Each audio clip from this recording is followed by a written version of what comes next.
A story of ambition, power, and betrayal takes place in the middle of New York, where the city's heart beats to the beat of the streets. This is the story of the Decepticons, who are not made-up characters from a story. We find the roots of a family that isn't related by blood, but by a shared belief in survival and power. What people don't realize is that there was so many of us, right? Like it was legions of Decepticons. Like there was legions within Brooklyn. There was legions. There was legions from the Fort Greene and Farragut area.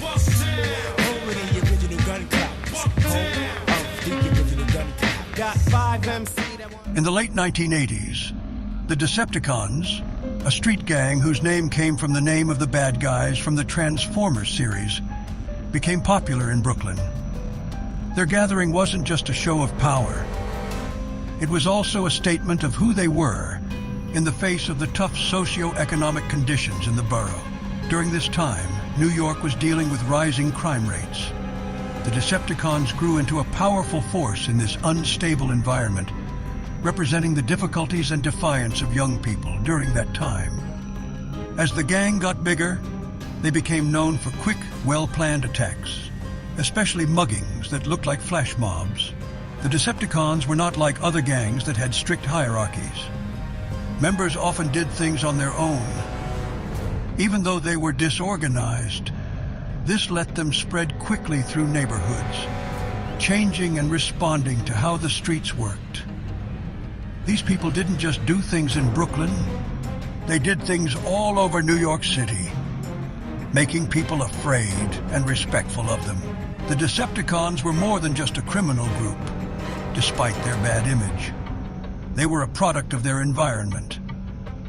The 1980s were a bad time for the economy and for social issues.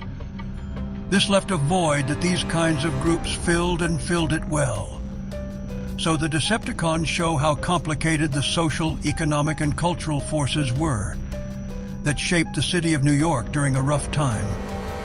Even though they were involved in crime, their impact speaks to the bigger issues of survival and identity for young people who don't have much access to the law.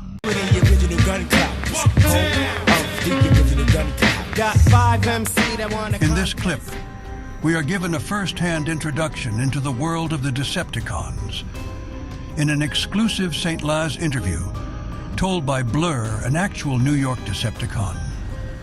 The full St. Laz interview will be linked in the description. And I'm trying to figure out what the fuck happened to this guy, because John could fight, and he tough, but nobody else was injured. They ran on him, son. He cut school with the kids we normally cut with, but I wasn't with him, so two of us ain't get jumped. He the only one get jumped. He came back, I'm like, well, what happened? He's like, them Decepticons got me. Them niggas went all the way downtown. They on Myrtle Ave and Fort and Greene, son. What are you doing down there? Y'all niggas is bugging. Do y'all downtown in Fort Greene on Myrtle Ave? Some Queens cats. This is back when they was heavy on the Queens, right? My nigga came back with the biggest eye, and he don't know that shit hyped me up even more. I'm like, ooh, I can't wait to get to Brooklyn. I said, these DECEPTICONs is valid. Look what they did to my son. My son give it up. I said, I can't wait to get to Brooklyn. So I moved from South Jamaica to Brownsville. As word of the Decepticons' fame spread through Brooklyn streets, they grew their business, starting a new part of their story. The gang's famous flash mob-style muggings became a symbol of their rule, with members quickly gathering around people who weren't expecting them. This wasn't just a way to steal. It was also a show of power and control, showing that they could strike quickly and disappear into the city.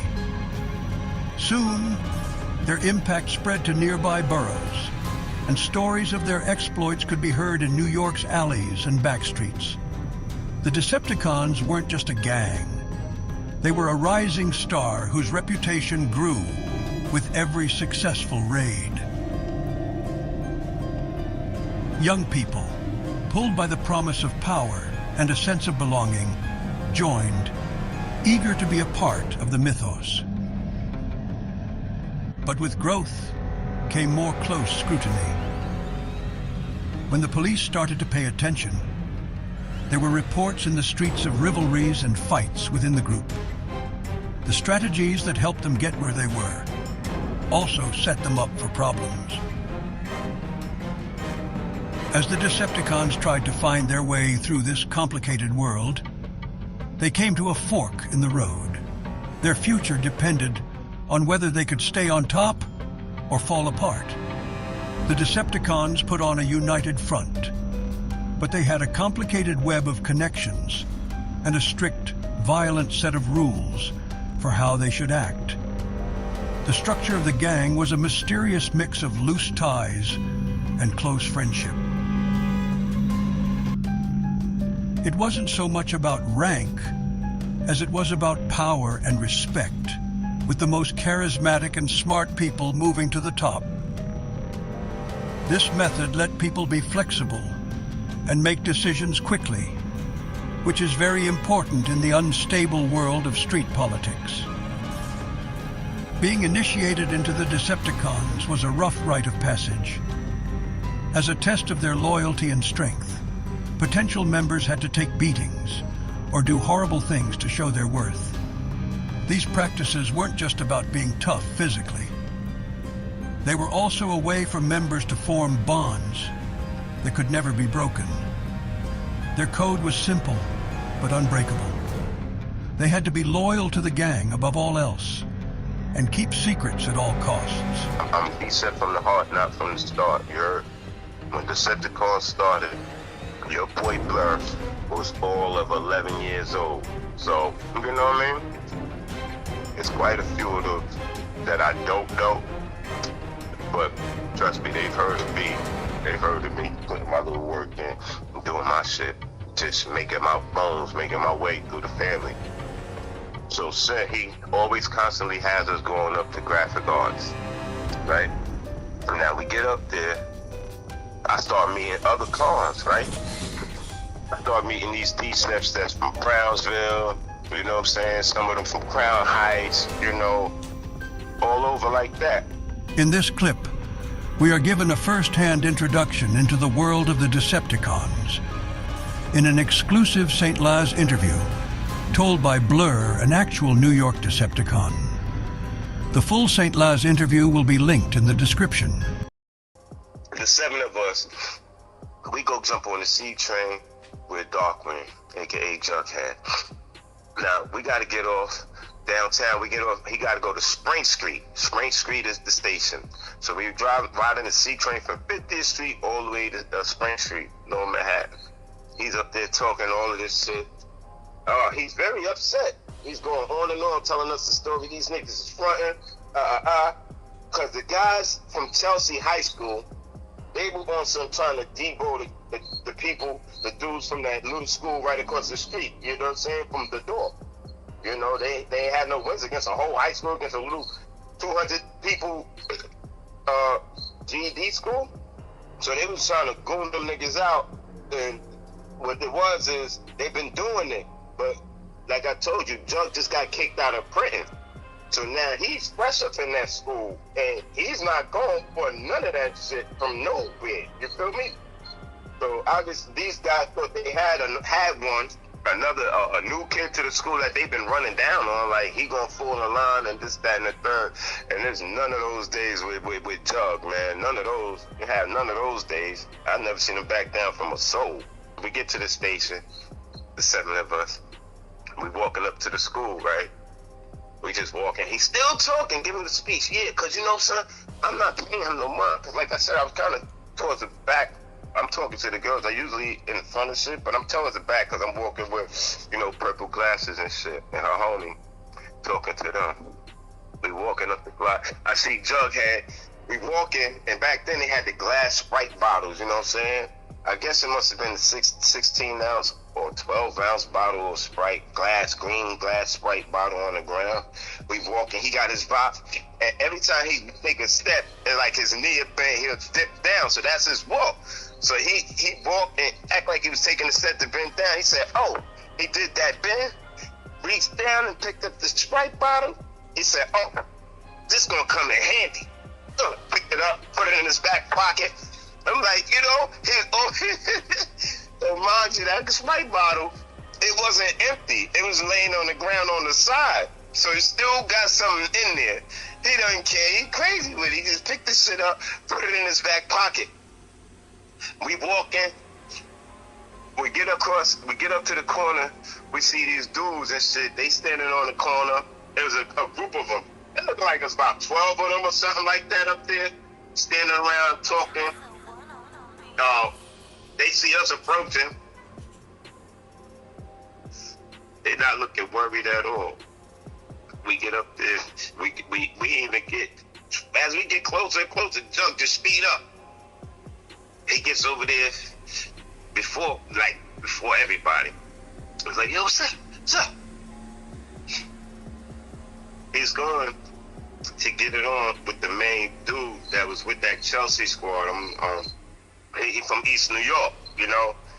So this dude, later on, not shortly after, I wound up walking in my crib one day, and this dude was sitting right in my living room, up there dating my cousin. Oh shit, man. This same dude, I tried to take his fucking head off.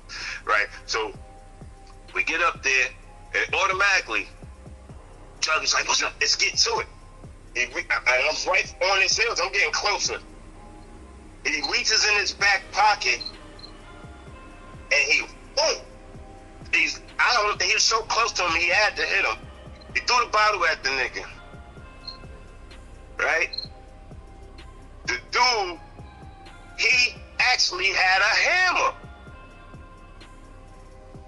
He drops his hammer after he gets hit with the bottle or whatever, and they get ready to tussle. I really can't remember that whole thing. But last, check out your boy Blur. I rushes over there, I picks the hammer up off the ground. And like, you know how you know you got a shot, you know you got a clear swing at something, like, even if you're gonna throw a hook off. If you're gonna hook on somebody, imagine you see somebody sitting there, and you're like, oh, this is a perfect line. If you don't see it, here come this hook. And you throw everything into it and swing with everything you got, right? And you miss that shot. You ever see somebody take a swing? Everybody's seen it. A nigga throw a swing all he can and he just spin around. Mm-hmm. He missed everything to spin. Definitely. Okay, now imagine this. Jug, he gets to the axe, he busted the bottle. Now from that spike bottle, from the spike bottle, still fucked it up. From that Sprite bottle. That's that blurt, man. That's just like that blurt. Yeah, I'm saying blurt. So yeah, from you know, and I'm sober as fuck, no drinks. You know that ain't nothing open. This is me. So from that Sprite bottle, all that shit is on the fucking ground. All the remainder of the shit. So the concrete is wet. I don't see that though. I'm just getting ready to get into it because I can't believe that this dude pulled a hammer out on us. A regular hammer. No, you talking about a gun or a hammer, a real hammer? A hammer that you put and bang a nail into the wall. Hammer. You know back then niggas carry hammers, knives, razors, and any little thing. You know what I'm saying? Little tiny small wooden bats, bottles. Mm-hmm. Yeah, not no gun. Up at high school, standing on no corner. Hell no. He backed out a hammer out of his fucking, I think it was in his book bag or something, because he was getting prepared when they seen us walking up. One of his mans didn't look worried at all. He's standing there eating a sandwich. You feel me? Eating a fucking hero as we approaching. Like he don't think it's real. So, me, before that happened, this is what I do. Motherfucking, my guy, Fred, I gotta say it out there because it's historic. The nigga is bad. He looks at me, he said, we getting it on. He looked at my boy Fred like he wasn't serious. The nigga took his hero sandwich, son. How you take a hero sandwich and throw it in somebody's face? My son had mayonnaise. That nigga got slapped with a hero sandwich, son, with bananas. Now I tell you, the Jamaican chicks, they had the fucking steak knife in the bag. So my son, you know, he grabs that shit and went to work immediately with it, right? And you know, them shits with the wooden handles, them shits was kind of flimsy. Shit breaks off. Bing! Steak knife breaks. That his little section. Over there was going on, and now niggas is leaking. We still got, there's different areas of rumbling going on because there's 5 of us, you know what I'm saying? I can't see what's going on over there, but I'm mostly stuck with Scrang in our little area of the melee. Because he went up, the dude tried to hit him with a hammer. You know, tried to hit Baby Dark with a hammer. He misses. I picked the hammer up. Now, the Sprite had all that shit in it. I don't see it. Lads, I thought I had the illest swing in America. I'm gonna take this fucking whole head off with this hammer. I swings this shit at the nigga, lads, with everything. And the kid is kind of tall, so he see me coming. He moves back. He weaves my shit. He weaves the swing of the hammer. Like, oh no, buddy. And I swing, I'm so much off guard, and guess what? All that Sprite is on the ground, lads. I spins and slips in the Sprite. You know, rubber and Sprite and concrete. I slip with the swing of guard behind that hammer. Boom. I falls down on the ground. Next thing you know, all I see his eyes get big, like, yeah, I'm about to stomp this shit out of you down here, buddy. Right? I'm there. He's guaranteed to get a couple of stomps off. I'm looking up, and all I see is 2 skinny-ass legs stand over me, like, and I hear, fuck away from my man. I'm looking, I get up.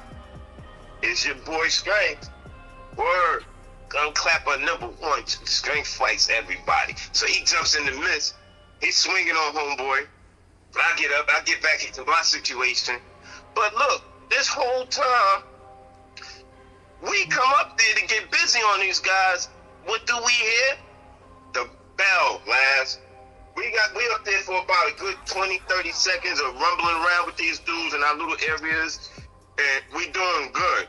But what do we hear, lads? We hear the fucking bell, and it seemed like they must have been in the fucking windows. The students must have been in the windows looking out, because the dude with somebody in the school too.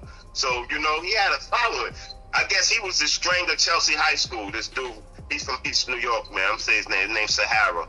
You know, nigga named Sahara from East New York. He had Chelsea High School, you know.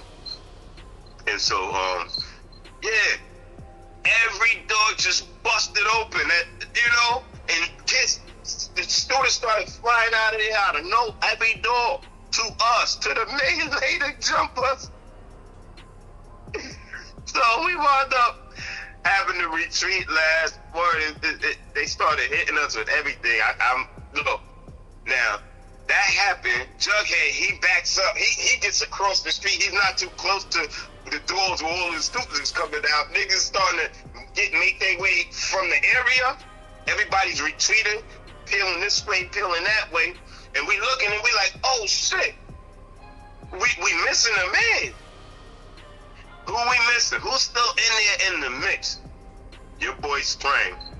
Now, I told you, he had on 40 below Timbs, and he had a big Sherlin on. And he's fighting with a Sherlin on. Homeboy that got poked, he got hit in his hands and everything. He, so much of an animal, bloody hands and all, he grabs on the string with both hands, onto his shirt, onto his Sherlin, onto that coat. Sling had blood all over that Sherlin. He grabbed onto this coat with bloody hands and everything and would not let go, right? So we had the mob was on him. They tell him, oh, you're dead, over here. I'm dead, bro, dead. Strange trying to get them off him, fight. We in across the street, oh yeah.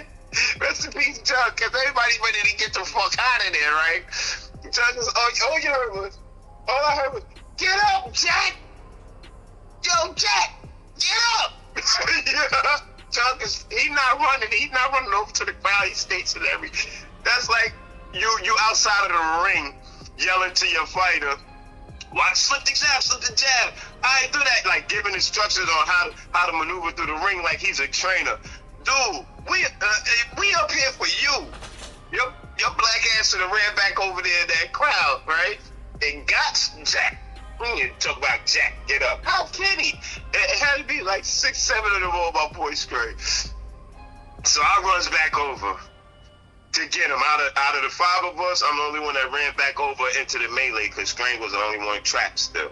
I run back over there into the crowd to get my brother. Of course, I got a couple of boop, boop, boop, boops. You know what I'm saying? It's like in the movie Sonny Carson, The Education of Sonny Carson, when he had to go through the old mill, run through that shit. I ran through that crowd like that to get Strang out that crowd, son. They was trying to do me dirty. Get him up. Around Chelsea, they got trees in front of their school. And around the trees, they had like little bricks that was designed. You know how you got those little burgundy little shit that's got shapes like they curved edges. They designed round and making it look all nice and stuff, but you can wiggle them out the dirt and get.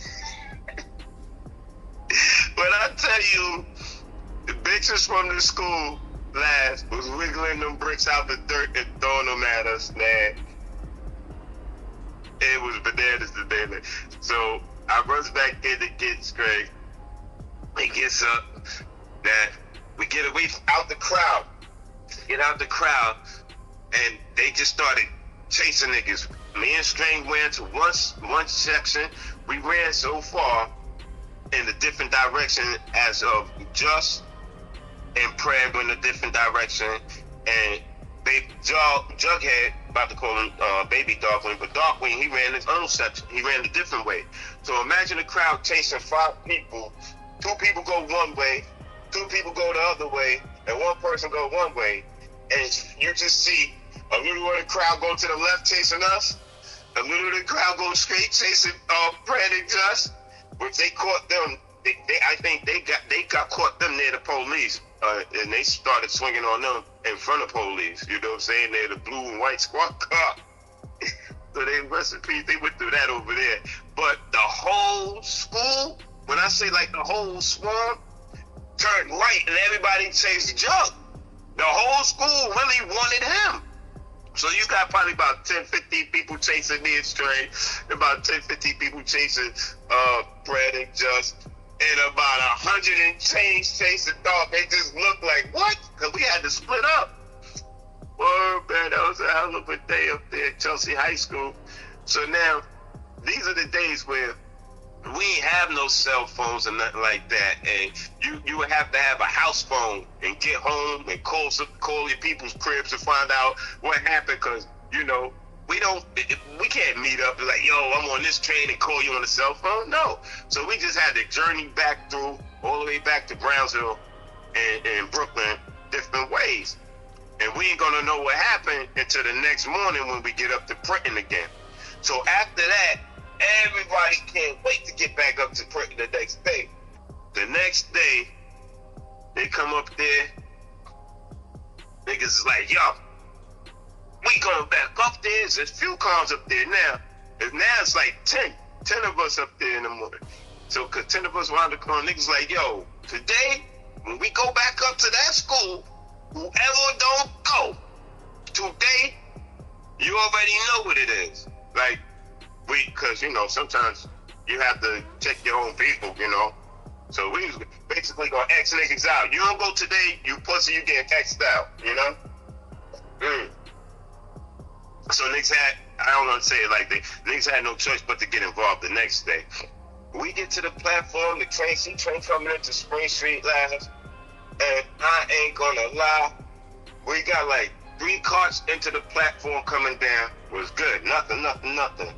But then we looked, and it was just like the whole school was on the platform, looking in the train cars, waiting for us, son. We coming in, and the train is coming into the station, so we slow it down.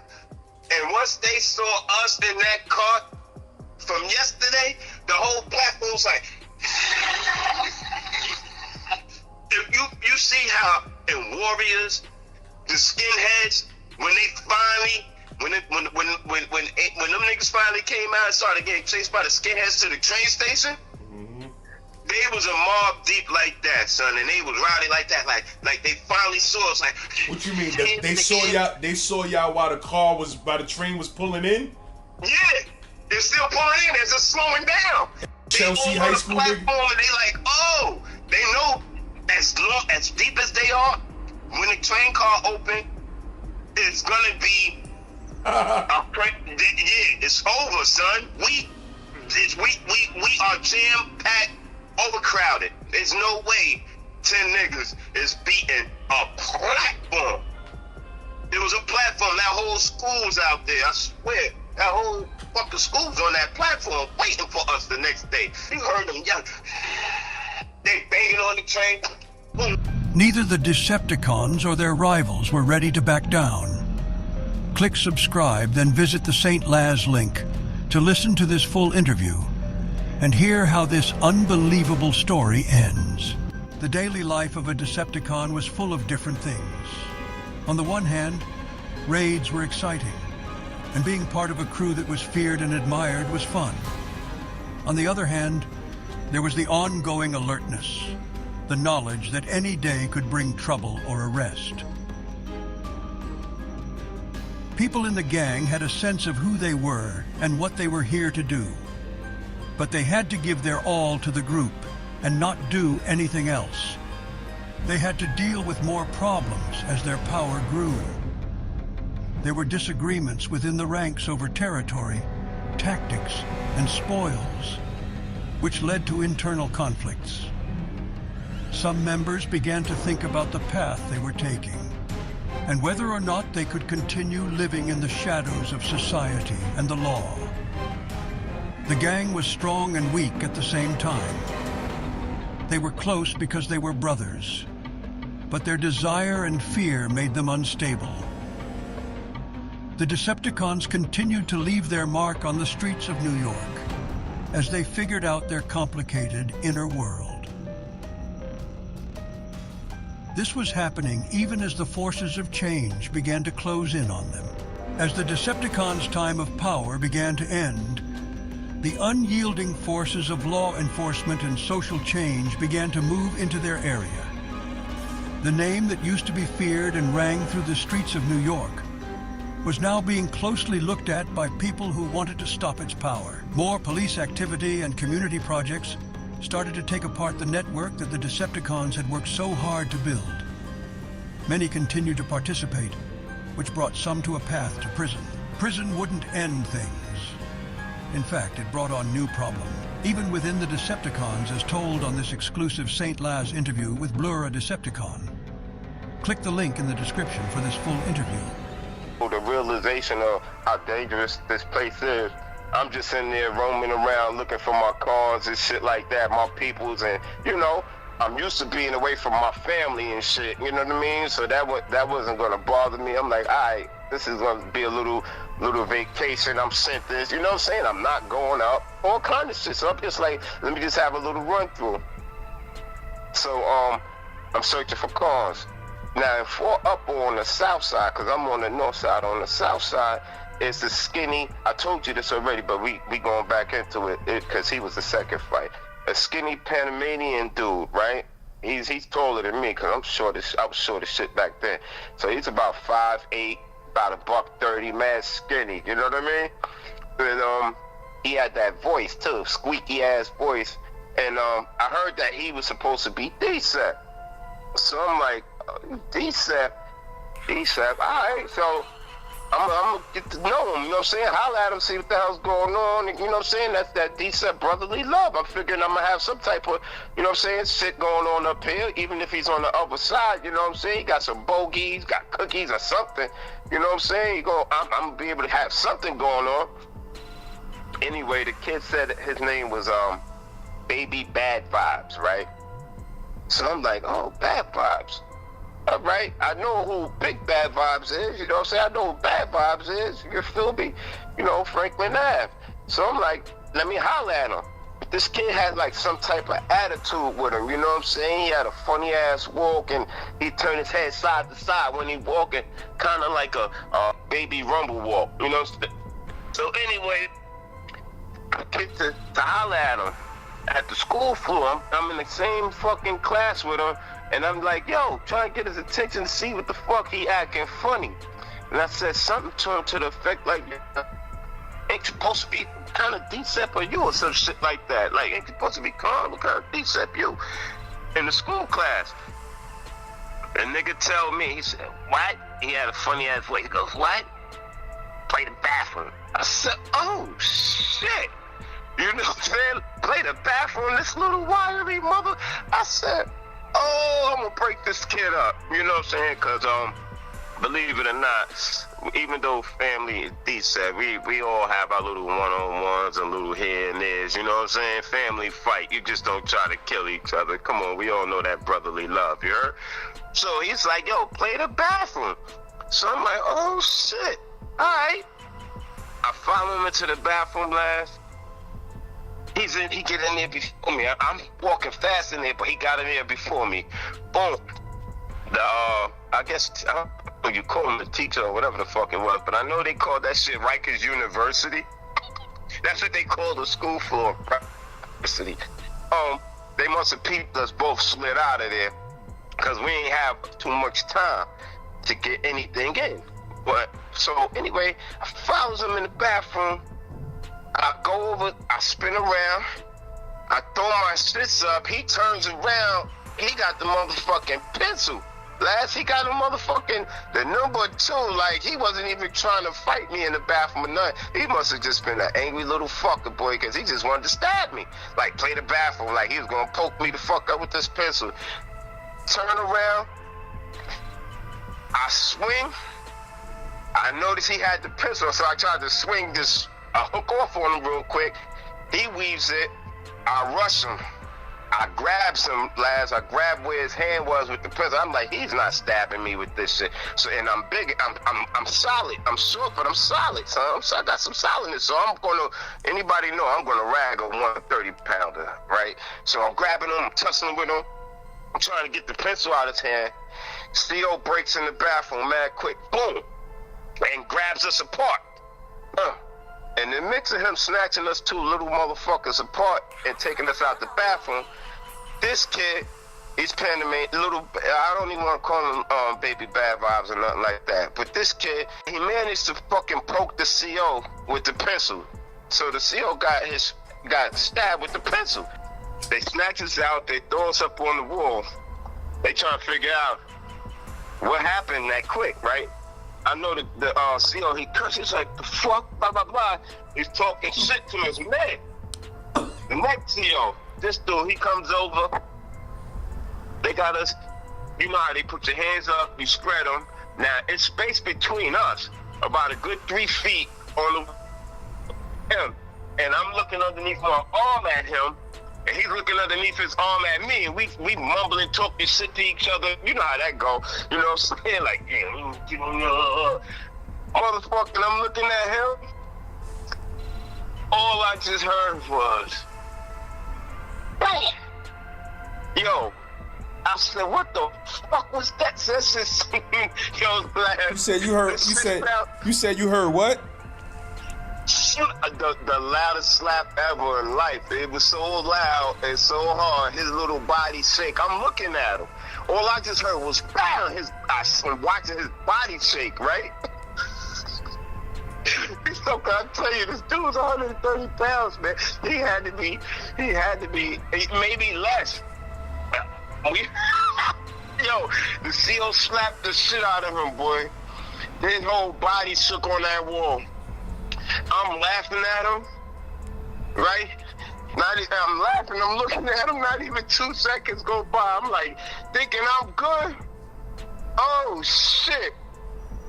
Now I know where they get that saying, slap fire out of a nigga, lads. I'm there, I'm smirking, I'm laughing at this nigga because he just got his shit smashed. Yo, that's the loudest and most brutal slaps, but was so funny because I'm laughing because Had he not brought a pistol in, A big part of their fall was also caused by fighting within the group. Suspicion and greed began to weaken the unity that had been their main strength in the past. There were splits in the ranks because of disagreements over area, power, and how to divide up the spoils. As trust fell, the unity that had helped them rise also fell apart, leaving them open to pressure from outside and the possibility of falling apart internally. It was the end of the Decepticons that caused some members to change. When people in the gang realized that their bond was weakening, they started to look for new ways to live their lives. Some saw this as a step further into crime, while others saw it as a chance to change their ways and start a new life off the streets. This part goes into these personal journeys to show how different outcomes can be for members who once swore allegiance to the Decepticons. Because of this, Chapter 4 is not just a story of decline. It's also a collage of choice and change. It shows how the lives of those caught up in the gang are complicated and often contradictory, showing the human stories behind the Decepticons' bad reputation. Thinking about how they changed New York's past forever. It looks at how their story, which is famous and has a complicated social background, still affects how people think about gang culture and city policy. The story of the Decepticons as a warning tale is explored in this chapter. This story can be seen in the arts, the media, and people's memories of the places they once lived. It also looks at the personal memories of former members and how they've handled life since leaving the Decepticons. It shows the wide range of paths they've taken, from continuing to commit crimes to working for change and advocacy. The chapter shows how past relationships affect people's identities and choices in the present, connecting the gang story to real people. This last part also talks about the bigger social and cultural effects of the Decepticon story. It talks about what police and community leaders have learned about dealing with gang problems and the new ways of doing things that have come about because of knowing gangs, like the Decepticons. It talks about how the need to stop similar things from happening led to changes in local policy and programs for helping young people. This piece asks how society remembers and learns from the darker parts of its past, and reflects on the complicated nature of legacy itself. It makes people think about the Decepticons' many effects, not just as a gang, but also as a sign of a certain time and place